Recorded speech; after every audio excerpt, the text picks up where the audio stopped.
This week on Christian World News, Egypt's Christians get a special gift courtesy of the government. Why Egypt's president not only helped fund this new cathedral, but also came to the dedication. And protecting Syria's Christians as the U.S. plans to pull out its troops. Secretary of State Mike Pompeo warns Turkey, hands off the Christians and the Kurds. Plus, after years of revival, China's church is under assault. Why President Xi Jinping sees Christians as an enemy of the state.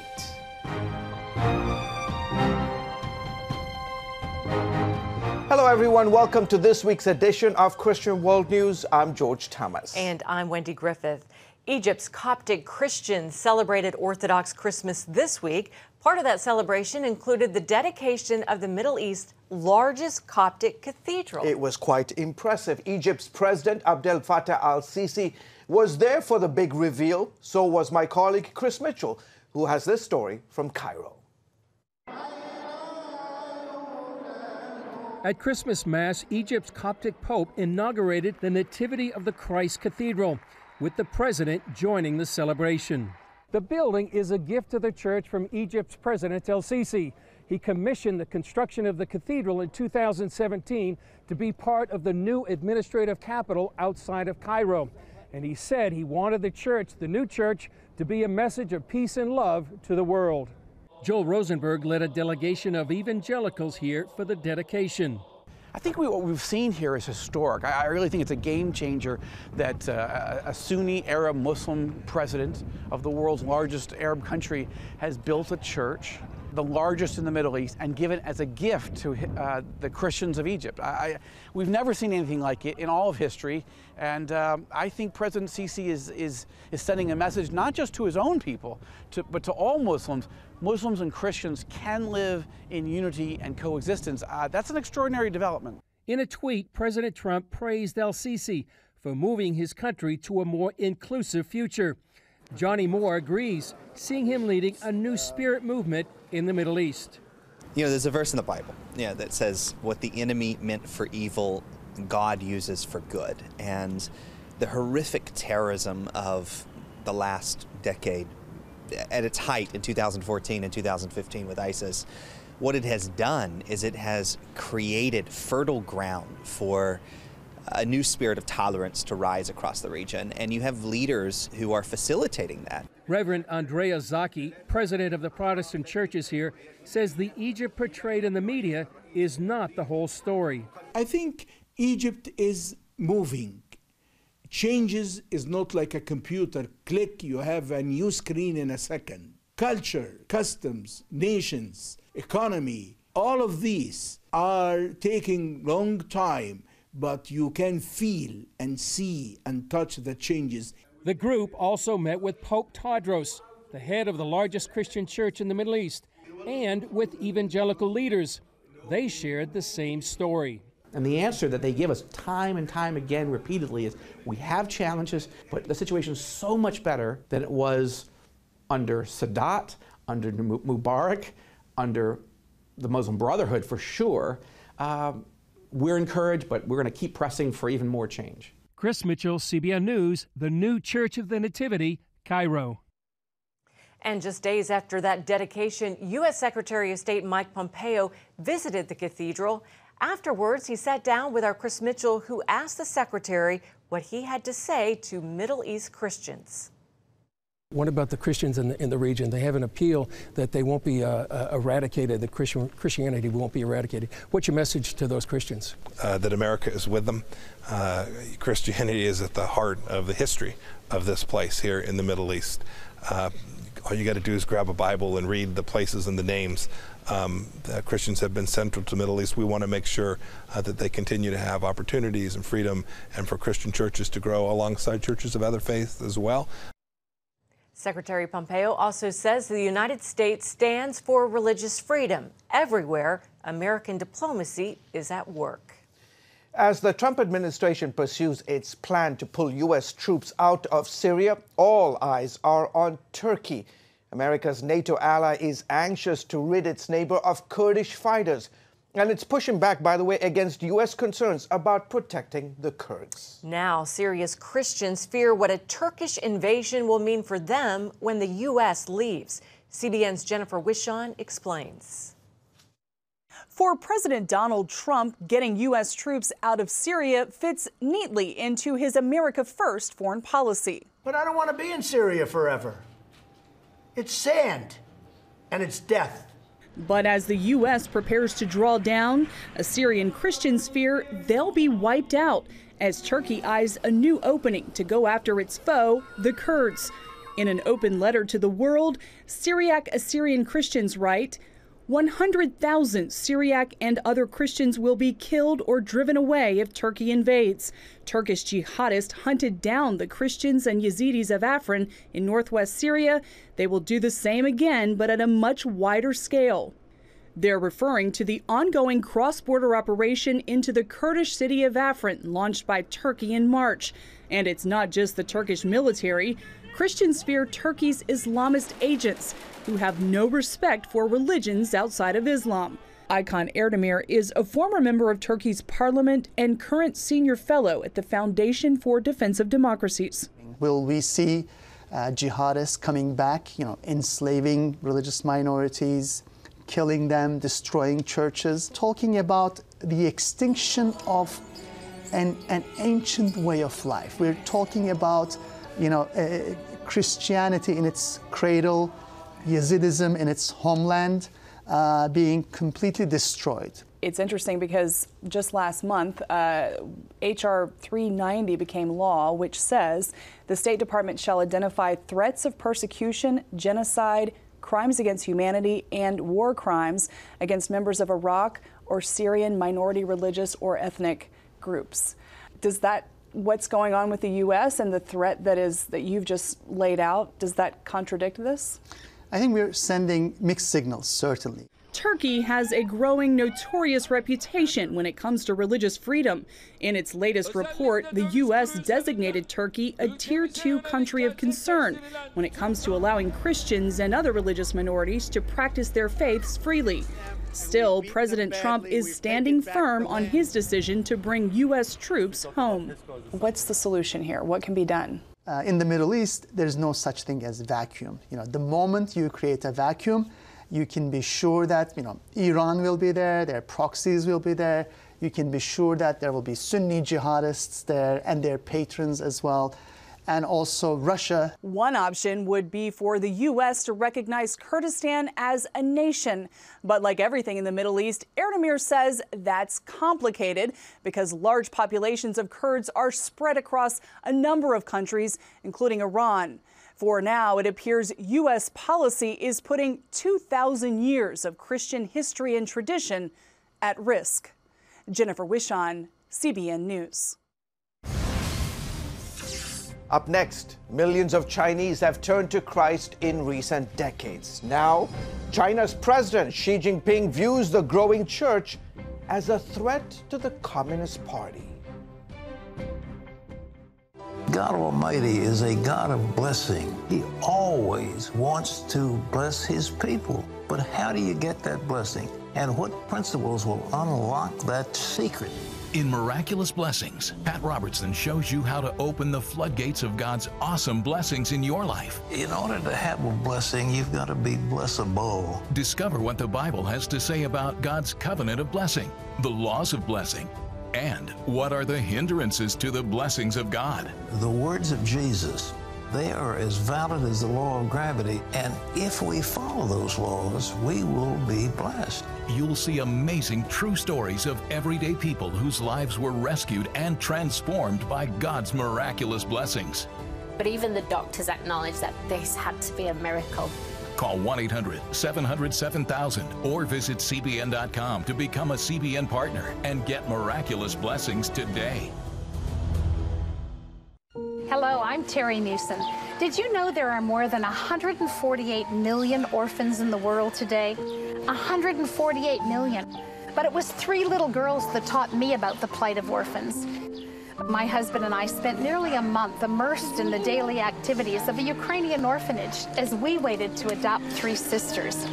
I saw firsthand the utter loneliness, the pain of rejection, and the overwhelming desire to be loved. That experience changed me forever. And out of it grew a ministry from my heart called Orphans Promise. Today, we're helping orphans and vulnerable children in more than 50 countries worldwide. Thousands of children are now in safe homes. They're being educated, and they're learning life skills. I'm asking you to join with me and become family to these children. Will you call the number on your screen right now? Because every child deserves a chance to be happy. The United Kingdom is sending a Christian back to his home country of Pakistan, where he fears he will face persecution. Religious persecution forced Asher Simpson to seek asylum in the UK 14 years ago. His pastor says he's been a member in good standing at his church for 10 years. Now his asylum claim has been rejected and Asher is being deported. His brother says that Asher will be targeted by Islamists if he is sent back to Pakistan. The European Court of Human Rights has ruled against a German homeschooling family in what is being called a huge setback for parents' rights. The court said that German authorities did not violate the Wunderlich family's fundamental rights. They took the couple's 4 children back in 2013 in a 2013 raid because the children were being homeschooled. The children were eventually returned. The family's attorney says Thursday's ruling, quote, disregards the rights of parents all over Europe. The judgment has upheld the blanket ban that exists in Germany against homeschooling. It's a blanket ban that is backed up with criminal penalties. It really ignores the fundamental parental rights guaranteed by international treaties. The Wunderlichs will appeal the decision to the Grand Chamber of the European Court of Human Rights. Well, after years of revival, China's church is under assault. Millions of Chinese have turned to Christ in recent decades. Now, China's President Xi views the growing church as a threat to the Communist Party. In fact, police are raiding churches and arresting pastors. I recently visited China to learn more about the ideology that's fueling a widespread crackdown against Christians.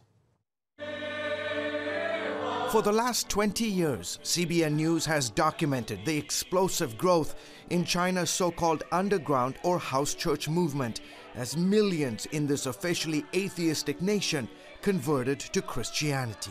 Experts say what's been happening in China is part of an unprecedented revival that has practically touched every corner of the country, leading some to predict that China could become the world's most Christian nation by 2030. But this man wants to prevent that. Since taking power in 2012, China's President Xi Jinping has ordered authorities to shut down any house church not under communist government control. Massive new wave of persecution has been happening in China. Bob Fu, with US-based China Aid, is documenting the widespread crackdown. I'm talking about hundreds of thousands of churches were shut down, pastors were being arrested, and the prayer meeting were being raided. Pastor Jing Mingri knows harsh tactics firsthand. In August, Jin, who led Zion Church, the largest unregistered congregation in Beijing, refused a government order to install closed-circuit surveillance cameras in the sanctuary. Weeks later, authorities outlawed the 1,500-member church and banned him from preaching. It is probably the largest incident of the government using public power to apply pressure on a house church in the past 10 years, and it's still going on today. Bob Fu says the crackdown is part of President Xi's ambition of cynicizing Christianity with Chinese characteristics and insisting that Christians pledge political loyalty to him and the Communist Party. He is really wanting to take China to the Chairman Mao's old kind of path by exercising more political control and mind control, ideological kind of cynicization into the Communist Party's ideology. Andrew Nathan of Columbia University says the government views Chinese Christians like dry kindling that could spark a political uprising against the government with the help of outside influence. They think that foreign forces, the United States, missionaries, and so forth, would like to spark up this tinder. So they don't see it only in a domestic context, they see it in a strategic context as well. As authorities tear down and burn crosses, destroy Bibles, and replace images of Jesus Christ with posters of the Chinese president, Huang He, one of China's most prominent pastors arrested this month, boldly declared that Xi's godlike status was incompatible with the Christian faith and vowed to disobey all laws that go against the Bible. Now, after years of enjoying relative freedom from government interference, Christians like this woman, whose husband is under house arrest, worries about the future climate for China's Christians. It's painful. The government says that we have religious freedom, but really there is no freedom at all. Wow.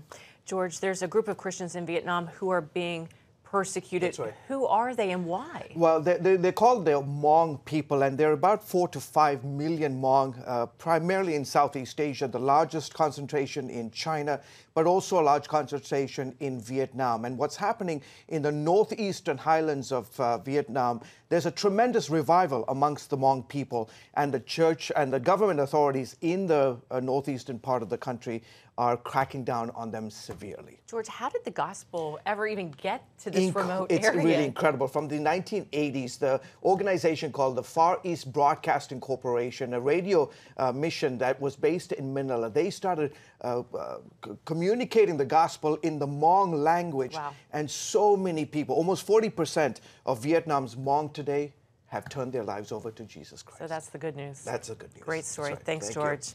Up next, as a teenager sold for sex, she killed a man. Now the governor is setting her free. How her case sheds light on the plight of tens of thousands of girls trapped in the sex trade. Parents, the Superbook Bible app is a great way to get your child reading the Bible, because in today's busy world, we can use some help. The free Superbook Bible app has fun stuff your kids will love. They'll have a blast learning the Bible, playing great games, watching cool videos, discovering heroes in the Bible. They'll have fun while they learn God's Word. The Superbook Kids Bible app, available now. Life. It's meant to be lived fully. Jesus said it. I came to give you life. Life to the fullest. Life in your family. Life in your finances. Life in your body, mind, and spirit. Life in your everyday.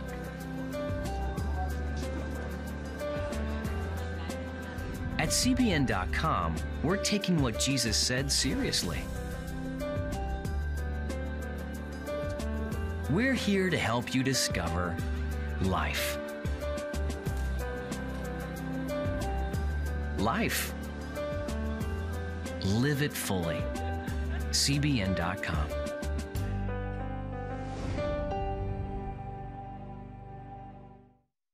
We had 4 jobs that didn't go right, but we didn't waver in our faith. That's when God put on my heart that we needed to do the well. Within a couple of days, we got an insurance refund check that we had no idea was coming. And here we are, this year, it's just boom. You go out and help other people and you get rewarded for it. Get Pat Robertson's latest teaching, Miraculous Blessings. And welcome back to the broadcast. A teen trafficking victim serving a life sentence for murder is now looking forward to freedom. Tennessee Governor Bill Haslam granted clemency to 30-year-old Cyntoia Brown. Now she is crediting the Lord for giving her, quote, His saving grace and a second chance.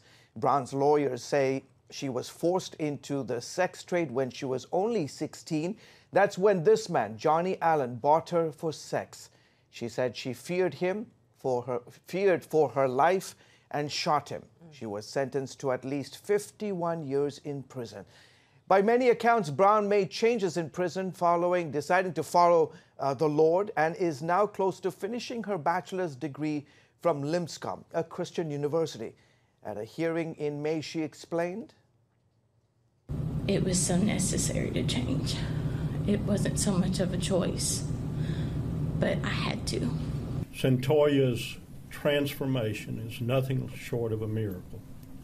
To watch her go from where she was to where she is the most amazing thing.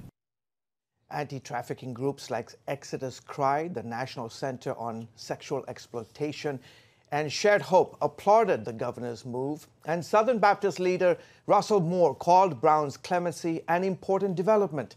Brown is expected to be released from prison in August after serving 15 years behind bars. Terrific story. Wow. Well, for children escaping from the horror of human trafficking, there are no easy answers. Few centers can give them the treatment that they need, but that may soon change in Texas. A new facility there hopes to become a model for the future. Heather Sells brings us that story. This shelter is set to open in 2018 and will provide care for 48 children, just a fraction of those who need it here in Texas. The need is overwhelming. Trafficking survivor Tony McKinley will work as a therapist for the refuge when it opens. I can't tell you how many phone calls I get. I just got one a couple of days ago of a law enforcement asking me, "What do you know that's open? What's available? Where can I take her?" As the officer overseeing trafficking cases in Austin, Sergeant Kevin Covington often asks those same questions. There's different things that we can try, but outside of having the refuge and put them on a plane and flying them back home to wherever they're from, there's no real good answer. Just how many children are trafficked here? A new study by the University of Texas puts the number at 79,000. It's a stunning number, considering that national estimates overall reach the tens of thousands. Regardless of the total, however, there's simply not enough beds, let alone treatment facilities for these incredibly wounded kids. And that can feed right into the cycle. The more that we find these kids and don't have a place to put them, a place for them to get healing, the more that they're not going to trust us. Meet the mind behind the refuge, Brooke Crowder, who says God downloaded the plans to her. I kept saying, why are we not doing this? And then it became, well, then why am I not doing this? Right now, Texas has just 20 or so beds for its thousands of survivors. It's hard to believe, but Crowder admits it's just an issue we don't really want to talk about. It's dark. It's hard to hear about. And even harder to do something about. It's a pretty complex response that is required. It's also quite costly. And so and there's really not a model out there that people can say, okay, we'll build this here. The refuge model keeps the price down. It builds strategic partnerships with those already helping young people. We're not bearing the cost of our on-site charter school. The University of Texas is doing that through their wonderful school program. We're not bearing the cost of the medical care. We're partnering with a federally qualified healthcare clinic. There's also help with animal therapy and other services. Each survivor here will receive a customized care plan and likely stay for at least a year, if not longer. Crowder hopes this rural setting will provide both a sense of safety and a feeling of community that will take away any desire to run. McKinley wishes she would have had such an option. Her first trafficking experience came in elementary school. Later, as a teenager, a retired police officer kept her in the trade. I completely trusted him. And I also desired a father figure so bad, that I didn't question anything, even though I was afraid. Both McKinley and Crowder hope the refuge will give survivors the ability to relearn the very basics of human relationships. Their biggest goal, helping victims release their shame and understand how to trust. The type of people who buy young adults and children are doctors, police officers, lawyers, teachers. If you can imagine trying to process hundreds of rapes you know, hundreds of rapes, because these girls are being raped, you know, 10, 15 times a day, you know, 6, 7 days a week, some of them for years. It's a lot.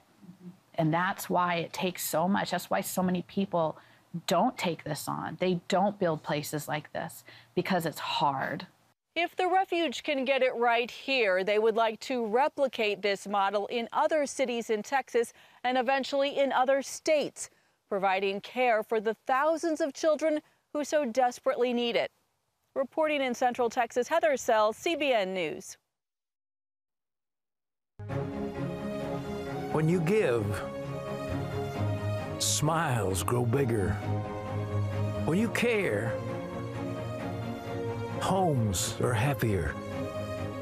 When you comfort, the hurt goes away. When we all come together to love, miracles happen. Hello, I'm Terry Newsom. Did you know there are more than 148 million orphans in the world today? 148 million. But it was 3 little girls that taught me about the plight of orphans. My husband and I spent nearly a month immersed in the daily activities of a Ukrainian orphanage as we waited to adopt 3 sisters. I saw firsthand the utter loneliness, the pain of rejection, and the overwhelming desire to be loved. That experience changed me forever. And out of it grew a ministry from my heart called Orphans Promise. Today, we're helping orphans and vulnerable children in more than 50 countries worldwide. Thousands of children are now in safe homes. They're being educated, and they're learning life skills. I'm asking you to join with me and become family to these children. Will you call the number on your screen right now? Because every child deserves a chance to be happy. Hello? Is this thing on? Hey, kids, do you love games? And do you love discovering things? Well, do ya? Then you're gonna love this. It's the new free Superbook Kids Bible app. You can play games, watch videos, find answers to your questions, and a whole lot more. The new Superbook Kids Bible app. Free downloads available on iTunes and Google Play now. The popular YouVersion Bible app says their Bible plan got over 1 million new subscriptions at the start of the new year. The company says that the uptick of subscribers on January 1st represents a 62% increase from last year. The Bible plan allows users to pair daily passages from the Bible with audio, video, or devotional content. The plans are available in more than 50 languages and help guide people in reading through the Bible over the course of 90 days, 6 months, or a year. And George, that is quite an uptick. It's incredible. Yeah, I have it. I mean, that's what I use every day. I mean, it's always good to have the actual Word of God. Yeah, but you know what? The last time I actually opened a physical Bible, it's been a while. Really? Because, yeah, this is so, you know, there's so much easier. My phone's always dying, so that's my problem. Yeah, well, okay. Anyway. Good news that you're starting off the new year with... Yes, the Bible app. Exactly. Okay, folks, that is it for this week's edition of Christian World News. Until next week, from all of us here, goodbye and God bless you.